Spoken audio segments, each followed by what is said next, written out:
नमस्कार, स्वागत है आप सभी का द भाषा टाइम्स न्यूज़ ब्लॉग पर।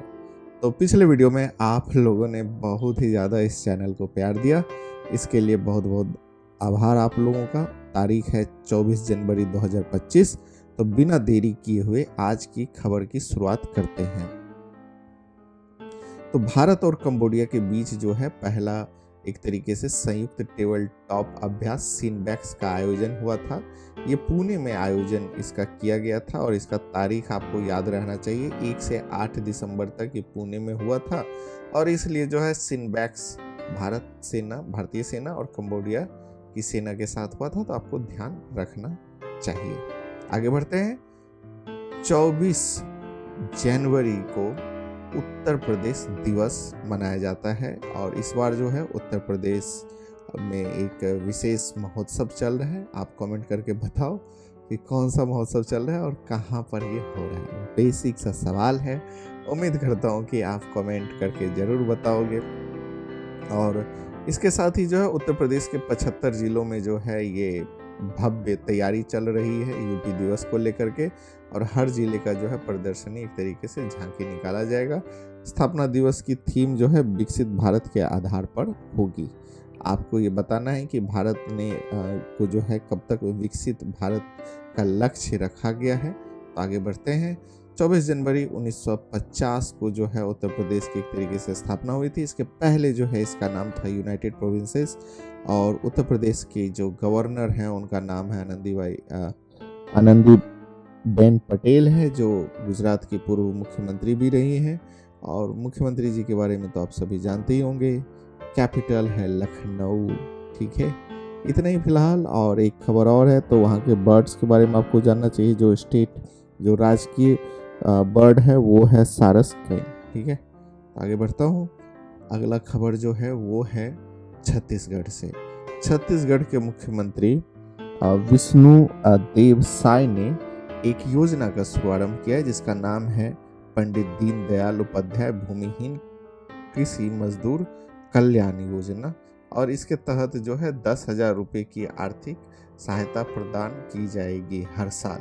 ठीक है, तो इससे अगर संबंधित कभी कोई सवाल आपसे कोई आपके दोस्त आपके क्लास में आपसे कहीं पूछ दे, तो आपको याद रहना चाहिए दो बातें। एक तो छत्तीसगढ़ के मुख्यमंत्री का नाम, आपको कमेंट करके बताना है कि छत्तीसगढ़ के गवर्नर का नाम क्या है और छत्तीसगढ़ की कैपिटल कहाँ है।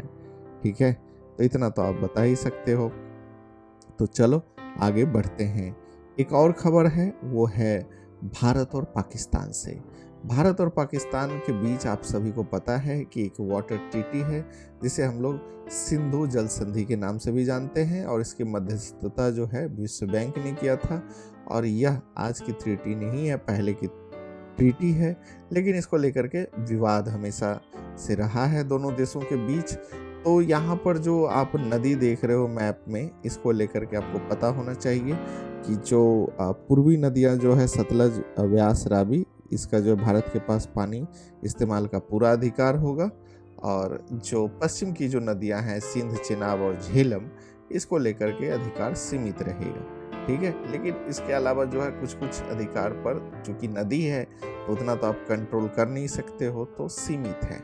अब ये आपको पता होना चाहिए कि भारतीय प्रधानमंत्री जो जवाहरलाल नेहरू जी थे और पाकिस्तान के राष्ट्रपति अयूब खान द्वारा जो है इस पर हस्ताक्षर किया गया था, और मध्यस्थता जो है विश्व बैंक के द्वारा किया गया था। और पहले मैंने बता दिया है कि 3 नदियां जो है पूर्वी नदियां जो रावी, व्यास, सतलज पर भारत का नियंत्रण है, और 3 पश्चिमी नदियां सिंधु, झेलम और चिनाब पर पाकिस्तान का नियंत्रण है। और इस पर सीमित नियंत्रण जो है भारत का भी है, और इसको लेकर के विवाद रहा है और पाकिस्तान को इसका डर भी है। और एक नदी विवाद अभी और शुरू हुआ है ब्रह्मपुत्र को लेकर के, और चाइना जो है उस पर एक बहुत बड़ा बांध बनाने का प्रयास कर रहा है, उसने शुरू भी कर दिया है काम। उसको लेकर के भारत को बहुत ही ज़्यादा टेंशन है अभी। और ये ब्रह्मपुत्र के बारे में मैं कभी और बातचीत करूँगा, तो उसमें आपको विस्तार से बताऊँगा कि ब्रह्मपुत्र नदी का जो एक तरीके से कह सकते हो भौगोलिक महत्व क्या है, और इस नदी के सहारे जो है जो चीन और भारत के बीच में जो कूटनीतिक संबंध है वो कैसे एक तरीके से दबाव की स्थिति में अभी है। और बहुत सारी बातें होंगी उस पर, तो कभी और बातचीत करूंगा तो उस नदी पर भी हम बातचीत करेंगे। तो ये द हिंदू का रिपोर्ट है, World Bank neutral expert says competent to जज इंडस वाटर ट्रीटी डिस्प्यूट। ठीक है, तो वो उसी से रिलेटेड है। तो बेसिक आपको ये इंडस वाटर ट्रीटी, सिंधु को ही जो है अंग्रेजी में ना इंडस वाटर ट्रीटी कहते हैं, और ये आपको याद रखना चाहिए। अगला भी जो हमारा जो खबर है ना, वो आपको वाटर को लेकर के ही है, और ये जो है मोला पेरियार डैम को लेकर के है। तो इस पर हम थोड़ा सा बात करते हैं। यह बांध जो है केरल में स्थित है, किंतु इसका संचालन एवं रखरखाव जो है तमिलनाडु द्वारा किया जाता है। और पेरियार टाइगर रिजर्व इस बांध के चारों तरफ स्थित है। यह बांध 155 फीट ऊंचा है और 1200 फीट लंबा है। तो ये जो है आपको वाटर लेवल इन जो है डैम, ये मुल्ला पेरियार डैम जो है stands only at 122 feet on January 23, 2025। तो इसको लेकर के अभी तमिलनाडु और केरल के बीच में जो है थोड़ा सा विवाद चल रहा है। तो आप इसको ध्यान रखना कि ये बांध कहाँ पर है। तो मुल्ला पेरियार बांध जो है आपको ये केरल में है, लेकिन इसका मेंटेनेंस जो है तमिलनाडु के द्वारा किया जाता है। और इस बार जो है कर्तव्य पथ पर जो रिपब्लिक डे जो सेलिब्रेट किया जाएगा, तो उसमें जो है झारखंड की झांकी जो होगी वो रतन टाटा को दी जाएगी श्रद्धांजलि। आप सभी को पता ही होगा कि जो जमशेदपुर जो है, जिसे इस्पात नगरी भी कहा जाता है, वो झारखंड में है। पहले जो है झारखंड और बिहार राज्य एक हुआ करते थे। उसके पहले अगर आप बैक में चले जाओगे तो बंगाल, उड़ीसा, बिहार ये थे। फिर बाद में उड़ीसा, बिहार अलग किया गया था। फिर बाद में झारखंड और बिहार को अलग किया गया। तो आपको कमेंट करके बताना है कि झारखंड को बिहार से कब अलग किया गया था। ठीक है, तो चलो ये इस बार का था एक खबर। और एक बात और, अगली जो खबर है हमारी वो है पश्चिम बंगाल से, कि यहाँ पर ना आपको पता होगा कि इसके पहले भी जो एक तरीके से चीट फंड की, क्रिप्टो की बहुत ऐसे मामले होते रहते हैं।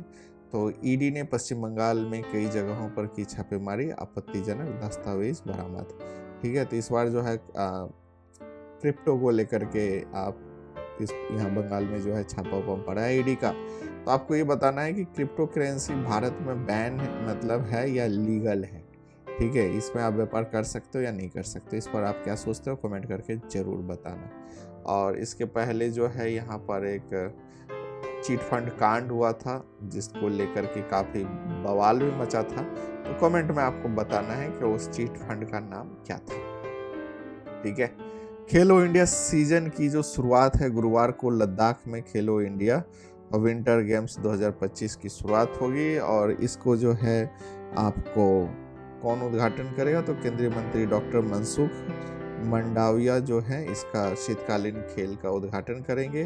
राज्य और केंद्र शासित प्रदेश को मिला करके जो है कुल 19 टीम 5 दिनों तक जो है यहाँ पर एक तरीके से 2 स्पर्धाओं, आइस झांकी और आइस स्केटिंग में प्रतिस्पर्धा करेगी। ठीक है, और जो IWG है 2025 का पहला भाग होगा। दूसरा भाग जो है जिसमें स्काइंग जैसे बर्फ के खेल शामिल हैं, और यह 22-25 फरवरी को जो है जम्मू और कश्मीर द्वारा आयोजित किया जाएगा। तो एक तो लद्दाख वाला हो गया, तो उम्मीद करता हूँ कि आपको ये याद रहेगा। चलो आगे बढ़ते हैं। ऑस्ट्रेलिया के प्रधानमंत्री जो है अल्बनीज ने ग्रीन बैंक के लिए अतिरिक्त धनराशि देने की योजना की है। तो आपको ये बताना है कि ये जो ग्रीन बैंक का संबंध जो है वो किस क्षेत्र से है, और ये आप इस पर क्या सोचते हो, तो कमेंट करके बताओ। और ये भी बताओ कि ऑस्ट्रेलिया जो है वो वहाँ का करेंसी क्या है, तो कमेंट करके आप जरूर बताना। और अमेरिकी राष्ट्रपति ने कैपिटल दंगों में शामिल 1500 लोगों को माफी दी है। तो ये खबर भी काफी इम्पोर्टेंट है। आपको कैपिटल दंगा जो था वो कब हुआ था, इसको लेकर के आप बता सकते हो, तो कमेंट में जरूर बताना। और ये जब ऐसा हुआ था ना कि जब ये 45वें राष्ट्रपति थे डोनाल्ड ट्रंप, तो जब ये चुनाव हारे थे, तो उसको लेकर के जो है अमेरिका में काफ़ी बवाल मचा था। बहुत सारे लोग जो हैं जो वहाँ का जो बिल्डिंग है उसमें घुस गए थे और काफ़ी मतलब हंगामा किए थे, उसी को लेकर के ये है। और इसको अब ट्रंप जब 47वें राष्ट्रपति बने हैं तो उन लोगों को इन्होंने माफ़ी दी है और बहुत सारे लोगों को सज़ा कम करने की बात कही है। एक खबर तो थोड़ा सा पुराना है लेकिन इम्पोर्टेंट था, तो मुझे लगा कि आप लोगों के साथ साझा कर दूं कि जो विश्व हिंदी दिवस जो है उसके जो यूनेस्को की जो 9 कामकाजी भाषाओं में से एक है। ठीक है, तो आपको ये बताना है कि विश्व हिंदी दिवस जो है मनाया कब जाता है, कमेंट करके आप ज़रूर बताओ। और केंद्र सरकार जो है 1 जनवरी से शुरू करेगी वन नेशन वन सब्सक्रिप्शंस पहल।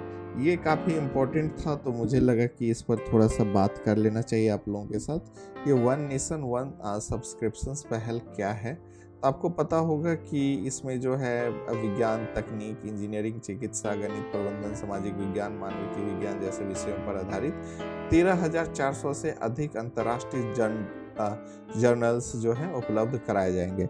जैसे कि आपको मैं थोड़ा सा ब्रीफ कर देता हूँ कि जब आप पीएचडी करोगे ना या मास्टर्स के बाद, तो शोध प्रपत्र जो शोधार्थी होते हैं, रिसर्च स्कॉलर जो होते हैं, उनके द्वारा लिखाया जाता है, अलग अलग विषय पर लिखा जाता है। तो इसमें जो है, इसमें एक ISSN जो इसको नंबर होता है, इसके अलावा इसका इम्पैक्ट फैक्टर होता है, और जो रिसर्च होता है उसमें रिसर्च जर्नल्स का जो है बहुत ही ज़्यादा इम्पोर्टेंस होता है। ठीक है, तो उसी के तहत इस पे काम चल रहा है। लेकिन यहाँ पर आपको कई बार आपसे सवाल ऐसे भी कई जगह लोग आपसे पूछ देंगे कि देश में जो है कितने आपको विश्वविद्यालय हैं, कितने जो है ये क्या कहते हो संस्थान हैं, तो इस पर आपको थोड़ा सा ये डेटा भी आपके काम आ जाएगा। तो बस इतना ही था, तो आपको ये पता होना चाहिए। इसमें जो है आपको कुछ जर्नल जो है जैसे कि नेचर हो गया, वीली हो गया, ठीक है, तो ये सब जो है मतलब आपको मिल जाएगा एक्सेस करने के लिए। ठीक है, अब एक और है कि लखपति दीदी का जो है कर्तव्य पथ पर जो है एक झांकी निकाला जाएगा। किस मंत्रालय के द्वारा? तो ग्रामीण विकास मंत्रालय के द्वारा जो है यह निकाला जाएगा। और इसमें जो है आपको करीब 1.15 करोड़ से अधिक महिलाओं को यह मतलब फ़ायदा हुआ, जिसमें 1 लाख से ज़्यादा जो है उनकी वार्षिक आय सुनिश्चित की गई है। ठीक है, तो ये रहा गणतंत्र दिवस परेड में दिखेगी महिलाओं को आर्थिक सशक्तिकरण का जश्न मनाती लखपति दीदी योजना की झलक। तो इसमें मंत्रालय इम्पोर्टेंट था, तो वो आपको पता चल गया कि ग्रामीण विकास मंत्रालय। आप कमेंट करके बता सकते हो कि ग्रामीण विकास मंत्रालय के अभी जो मंत्री हैं वो कौन हैं। ओके, ये है नेताजी से संबंधित, सुभाष बाबू से संबंधित, जो कल जो है इनका पराक्रम दिवस के रूप में इनके जन्म दिवस को मनाया जाता है। और प्रधानमंत्री मोदी जी जो हैं संविधान के जो सेंट्रल हॉल है उसमें नेताजी सुभाष चंद्र बोस की 128वीं जयंती पर उन्हें पुष्पांजलि अर्पित की। तो 128वीं बहुत ही इम्पोर्टेंट है, पराक्रम दिवस इम्पोर्टेंट है। और इस बार जो है पराक्रम दिवस किस राज्य में मनाया जा रहा है, कमेंट करके बताओ।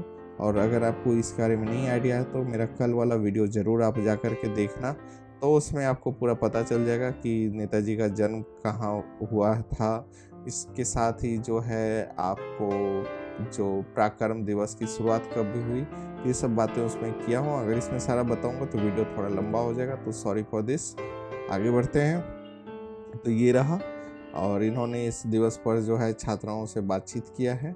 और कुछ बातें जो है आपको ये भी एक मेरे मन में था कि आपको पूछूं कि इस बार जो है रिपब्लिक डे पे जो है आपको ये किस देश के जो है राष्ट्रपति जो है चीफ गेस्ट होंगे, तो ये कमेंट करके आप बताओ और उनका नाम क्या है। और ये कुछ दौरा रहा है जब प्रधानमंत्री नरेंद्र मोदी तीसरी बार प्रधानमंत्री बने हैं, तो उनके इस कार्यकाल के दौरान जो है किस देश के राष्ट्रपति प्रधानमंत्री का भारत में दौरा हुआ है, उस पर ये बातचीत है। तो जमैका के प्रधानमंत्री महामहिम माननीय एंड्रयू होलनेस जो है उनका भारत में दौरा हुआ था।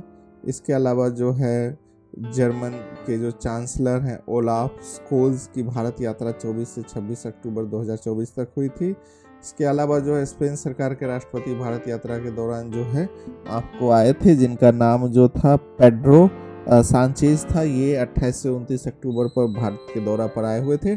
और भारत के प्रधानमंत्री और विदेश मंत्री का जो विदेश में दौरा रहा है वो इस प्रकार है।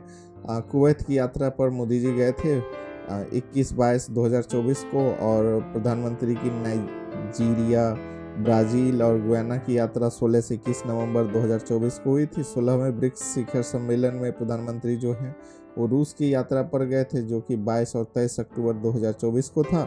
विदेश मंत्री की जो है पाकिस्तान यात्रा हुई थी, जिसमें उनका वो चश्मा वाला जो वीडियो है काफ़ी वायरल हुआ था 15 से 16 अक्टूबर 2024 तक।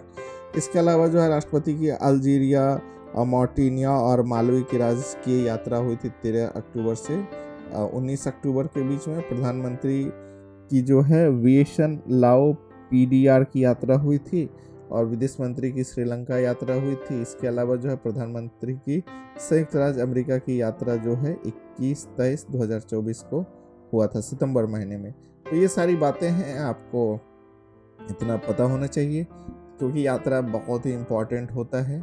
और इसके साथ ही जो है एक इम्पॉर्टेंट था कि शेख हसीना जब बांग्लादेश की प्रधानमंत्री थी तो उनका 21 और 22 जून को भारत का यात्रा हुआ था। उसके बाद तो वहाँ पर तख्ता पलट हो गया, तो अभी वो भारत में ही है, लेकिन एक बहुत ही इम्पोर्टेंट है, तो इसलिए मुझे लगा कि इस पर बातचीत थोड़ा सा कर लेना चाहिए। ठीक है, तो इस पर तो मैंने बात कर लिया। Thank you so much for watching. मिलते हैं अगले वीडियो में। आप लोगों का बहुत बहुत धन्यवाद। ऐसे ही चैनल को देखिए, इसको लाइक कीजिए। कुछ मन में सवाल हो तो भी ज़रूर कमेंट बॉक्स में पूछिएगा। Thank you.